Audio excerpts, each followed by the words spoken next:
What's up mga kamag-aral? Ang gagawin po natin ay ang rational algebraic expression. So, ang ating isisimplify na expression ay 8x squared minus 14x plus 3 over 4x squared minus 21x plus 5. So, ang 8x squared minus 14x plus 3 ang ating unang i-general trinomials. So, yun. Susulit muna natin.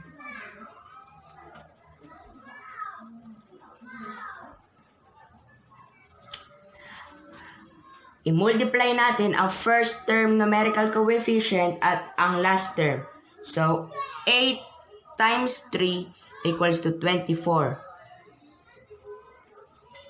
So, ngayon, hanapin natin ang factors ng 24 na magiging sagot ay 14. At ito ang negative 12 at negative 2. So, therefore, we have x minus 12 times x minus 2. So tapos na ba? Di pa. Kasi pag ginawa natin ito, gamit ang FOIL method, ay hindi natin makukuha ang 8x squared minus 14x plus 3. So, may gagawin pa tayong susunod na step. And that is the first term numerical coefficient ay i-divide sa dalawang nakuwang number natin kanina. So, yan. Then first term nga yun. So, hindi pwede i-divide ang 12 sa 8. So, isi-simplify po natin ito. Saan po ba natin mako-common factor ito? Sa 4. So, 4 divided by 12 is 3. So, at 8 divided by 4 ay 2. So,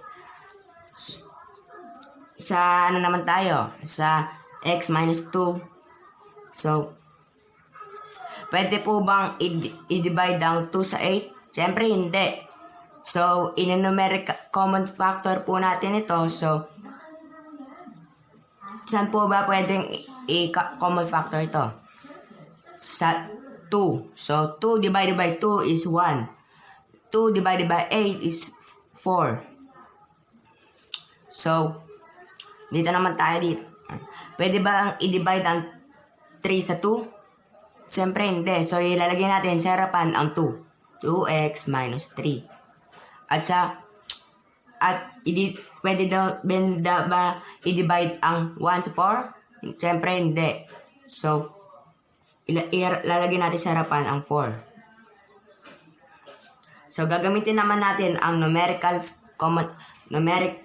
ang FOIL method.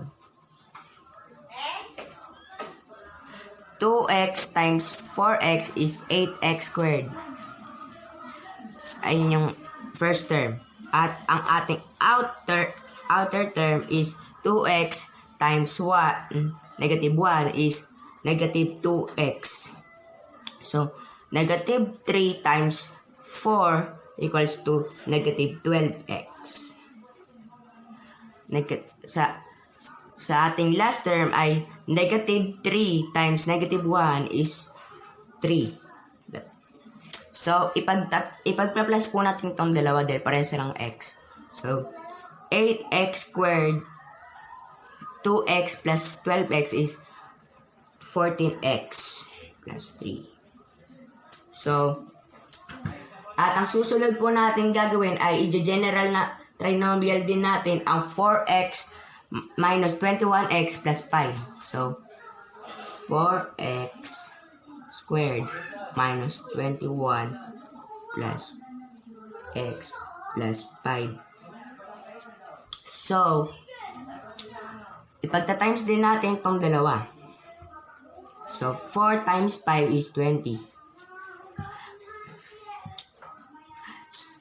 So, ngayon, hanapin natin ang factor ng 20 na magiging sagot ay 21. So, ayon ay negative 20 at negative 1. So, we have x minus 20 times x minus 1. So, i-divide din natin ito sa first term. So, 4 and 4. 20 divided by 4 equals to 5, x minus 5.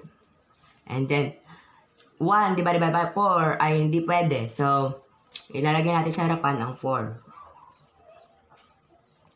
So, gagamitin na natin ang numerical, ang ating FOIL method. X times 4x equals to 4x squared. X times negative 1 equals to negative x. Negative 5 times 4x equals to negative 20x. At negative 5 times negative 1 equals to positive 5. So, pag-addin din natin itong dalawa. So, 4x squared plus x plus 20 equals to negative 21x plus 5. So, we have 2x minus 3 times 4x minus 1 at over x minus 5 times 4x minus 1. So, nakuha natin kanina. So, cancel yung common factor which is 4x minus 1.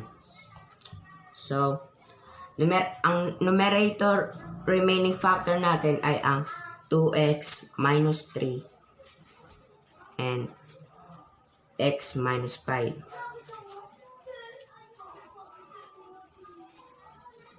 Thank you for watching. Goodbye. I hope you learn.